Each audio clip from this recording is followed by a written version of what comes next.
Nage, la méthode douce pour inspirer la bonne décision, Richard Thaler et Kees Einstein. Contenu prime. Nous faisons des choix tout le temps. Des décisions les plus importantes qui définissent notre style de vie, aux plus petites décisions quotidiennes. Parfois, nous prenons de mauvaises décisions, et c'est normal. Dans ce résumé du livre, Nage, la méthode douce pour inspirer la bonne décision, vous trouverez des méthodes pour préparer votre esprit et prendre les bonnes décisions, de manière réfléchie. La vérité, c'est que nous sommes constamment influencés pour prendre certaines décisions concernant l'utilisation de nos finances, les produits à acheter au supermarché ou même notre mode de vie. Et on ne le remarque même pas. Nage consiste à mieux contrôler notre esprit, à résister aux tentations de notre moi impulsif et à vivre une vie plus agréable, plus proche de nos objectifs. À propos du livre, Nage. Nage, la méthode douce pour inspirer la bonne décision, est un best-seller du New York Times écrit par Richard Thaler, prix Nobel d'économie, et Kees Einstein. Ce livre, lancé en 2008 et publié en France en 2012, traite de la manière dont nous prenons des décisions au quotidien et de la façon d'utiliser efficacement l'architecture de choix de notre esprit. À propos des auteurs Richard Thaler et Kees Einstein. Richard H. Thaler enseigne l'économie et les sciences du comportement à l'Université de Chicago. En 2015, Richard a été président de l'Association américaine pour l'économie. Il a aussi écrit le livre « Misbehaving ». Kees Einstein est professeur à la Harvard Law School. Il a fait partie de l'administration Obama de 2009 à 2012 en tant qu'administrateur du Bureau d'information de la Maison-Blanche. Il est également spécialiste du droit constitutionnel, des politiques réglementaires, du droit de l'environnement et de l'économie comportementale. À qui convient ce livre ? Nage est recommandé aux personnes qui souhaitent prendre de meilleures décisions dans la vie, en étant moins impulsifs face aux tentations et en planifiant les décisions à long terme, en prenant soin de leur argent, de leur santé et de leur bonheur. Les idées principales du livre, Nage. Si nous n'avons pas de maîtrise de soi, tous nos plans seront pris par nos impulsions. Les nages sont des stimuli du monde extérieur qui nous incitent à prendre une décision inhabituelle. La contribution à la retraite devrait augmenter proportionnellement à l'augmentation du salaire. Les investisseurs débutants doivent suivre le rythme des investisseurs expérimentés pour apprendre à investir dans les actions. Pourquoi les plans de santé sont attribués de manière aléatoire, et pourquoi cela ne devrait pas être le cas. Bien que beaucoup soient adeptes de la cause du don d'organes, peu sont en fait des donneurs, idem pour les dons aux associations caritatives. Les nages doivent être alignés sur les intentions des entreprises et les souhaits des clients. Les deux, moi. À tout moment, nous sommes influencés par des publicités ou des promotions de produits par des stratégies subtiles que nous ne remarquons parfois même pas. Bien sûr, il y a des choses qui sont bénéfiques pour notre vie quotidienne, mais d'autres qui le sont moins, et le merchandising nous en convainc. Ces stratégies s'attaquent directement à deux, moi, l'impulsif et le planificateur. Richard Thaler et Kees Einstein expliquent dans le livre « Nage » que, tandis que l'un essaie de planifier au mieux sa journée, planificateur, l'autre se laisse séduire par les tentations du monde extérieur, pour une vie plus paresseuse et consumériste, impulsif. Voici quelques exemples qui montrent que si vous n'avez pas de maîtrise de soi, le « moi » impulsif prédominera dans votre quotidien. Lorsque vous allez au supermarché en ayant faim, vous repartez avec beaucoup plus que vous ne devriez. Lorsque vous allez dans un magasin pour acheter un certain produit, mais que vous en voyez d'autres avec une réduction de 70%, vous prenez, même s'ils sont superflus. Vous avez réglé 10 réveils, mais vous appuyez toujours sur le mode « répétition » pour dormir davantage et vous êtes en retard pour les rendez-vous de la journée. Vous achetez un produit qui est à la mode. Ce produit a-t-il un sens pour vous ou êtes-vous simplement en train de « surfer sur la vague » des autres? Mais, après tout, quelle est la définition des nages? Ce sont des stimuli du monde extérieur qui nous poussent à prendre une décision. Les coups de pouce, nudges, nous permettent de sortir de la ligne prévisible et de prendre une décision non conventionnelle. Cependant, si nous ne contrôlons pas notre impulsivité, nous pouvons être influencés par n'importe quoi, y compris par de mauvais coups de pouce. La maîtrise de soi et l'organisation sont essentielles pour que nous puissions recevoir un coup de pouce s'il nous intéresse, ou le rejeter s'il n'est pas bénéfique. Pour cela, nous devons concevoir un scénario de choix.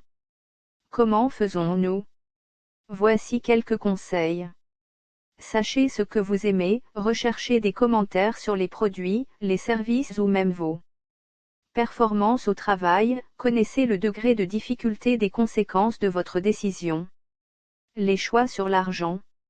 Dans cette partie du livre, Nudge, la méthode douce pour inspirer la bonne décision, Richard Thaler et Cass Sunstein donnent des conseils sur la manière dont les gens peuvent améliorer les tâches difficiles que sont l'épargne, l'investissement et l'emprunt. L'adhésion automatique au plan de retraite est efficace chez les jeunes et les nouveaux travailleurs. Cependant, comme le pourcentage de la contribution est défini par les personnes, ce n'est pas si avantageux, disent les auteurs. C'est pourquoi ils présentent le programme « Save More Tomorrow, épargner plus demain », qui est un système d'architecture de choix. Ce programme suggère aux participants de synchroniser l'augmentation de la cotisation avec l'augmentation du salaire. Thaler et Sunstein soutiennent également que le gouvernement devrait faire sa part, en se contentant de ne pas interférer avec ces programmes du secteur privé. Il s'agit donc de réduire les obstacles à l'adoption des programmes. Un autre conseil consiste à investir une partie de votre épargne dans des actions et des obligations. Pour vous qui débutez dans ce domaine, ou qui souhaitez le faire, les auteurs recommandent de suivre les décisions d'allocation d'actifs des investisseurs expérimentés. Enfin, l'emprunt pourrait être plus simple, si les gens avaient un plus grand pouvoir de décision et de contrôle sur eux-mêmes. Ils finissent donc par être exploités par les intérêts des hypothèques et des cartes de crédit. Dans ce cas, il est recommandé aux gens d'être très vigilants. En effet, en matière de prêts, les plus grandes faiblesses des gens peuvent causer de sérieux problèmes. Les choix sur la santé. Les problèmes auxquels la société est confrontée en matière de plan de santé, d'impacts environnementaux et de faible adhésion aux dons d'organes y sont dépeints. Comment résoudre chaque cas? Eh bien, nous parlerons après. Assurance maladie. Les auteurs Richard Thaler et Cass Sunstein affirment que la société ne reçoit aucune préparation pour comprendre des plans de santé privés complexes, en particulier pour les personnes âgées. Un coup de pouce possible serait de ne plus utiliser les plans de santé au hasard. Si quelqu'un engage un mauvais plan, sans savoir ce qu'il prévoit, il finira par dépenser beaucoup plus en médicaments et en examens supplémentaires. L'idée serait de mettre en place une adhésion intelligente qui répondrait aux besoins de ceux qui embauchent.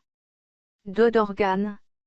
Bien que de nombreuses personnes soient favorables aux dons d'organes, peu d'entre elles sont réellement des donneurs. Par exemple, dans de nombreux États des États-Unis, le choix d'être un donneur n'est pas obligatoire, ce qui finit par être oublié par de nombreux citoyens. Selon le livre, Nudge, une idée de mise en œuvre, même si elle n'est pas facile, serait de faire cela une obligation. Si la personne ne veut pas être un donneur, elle devrait le dire. Cela encouragerait au moins les gens à agir sur le problème. Qu'en est-il de sauver la planète? La durabilité et les mesures de prévention de la pollution sont des questions récurrentes aujourd'hui. Mais nous sommes encore loin du but. Pourquoi? Bien qu'il existe des incitations, elles peuvent être mal alignées. Lorsque cela se produit, les auteurs affirment que le gouvernement devrait percevoir des taxes ou des amendes auprès des pollueurs. Il ne s'agit pas seulement de parler, mais d'appliquer des actions de prévention. Et si les gens pouvaient connaître quotidiennement la quantité d'énergie qu'ils consomment? Richard Thaler et Cass Sunstein exposent également cette idée ambitieuse, comme un moyen pour les gens d'économiser de l'énergie et de l'argent. Variations et objections. Dans la dernière partie du livre, Nudge, la méthode douce pour inspirer la bonne décision, les auteurs exposent plusieurs conseils. Nombre d'entre eux s'emploient à encourager le sentiment de charité chez les gens. Richard Thaler et Kees Sunstein soulignent que de nombreuses personnes sont prêtes à faire des dons, mais que peu le font réellement. La mise en œuvre de mesures caritatives institutionnelles peut être la solution à ce problème, par exemple. Créer le programme « Donate More Tomorrow » sur le modèle de « Save More Tomorrow ». Carte de débit caritative, où les banques créeraient cette modalité afin que l'argent qui y est déposé soit transféré à une organisation caritative. Déclaration automatique de l'impôt sur le revenu, pour ceux qui veulent arrêter de fumer, il existe des institutions qui encouragent une telle décision. Ils créent un compte et, pendant 6 mois, le fumeur dépose le montant correspondant à ce qu'il dépenserait en cigarettes. Mais s'il peut y avoir des nagistes vraiment utiles pour la population, certains peuvent profiter de leurs propres objectifs et en tirer profit. Et les mauvais nagistes peuvent provenir aussi bien du secteur privé, qui se soucie de maximiser les profits et non du bien-être du consommateur, que du secteur public, qui répond à ses électeurs. La solution à ce problème serait d'équilibrer les désirs, en alignant les incitations des deux parties, institutions et consommateurs.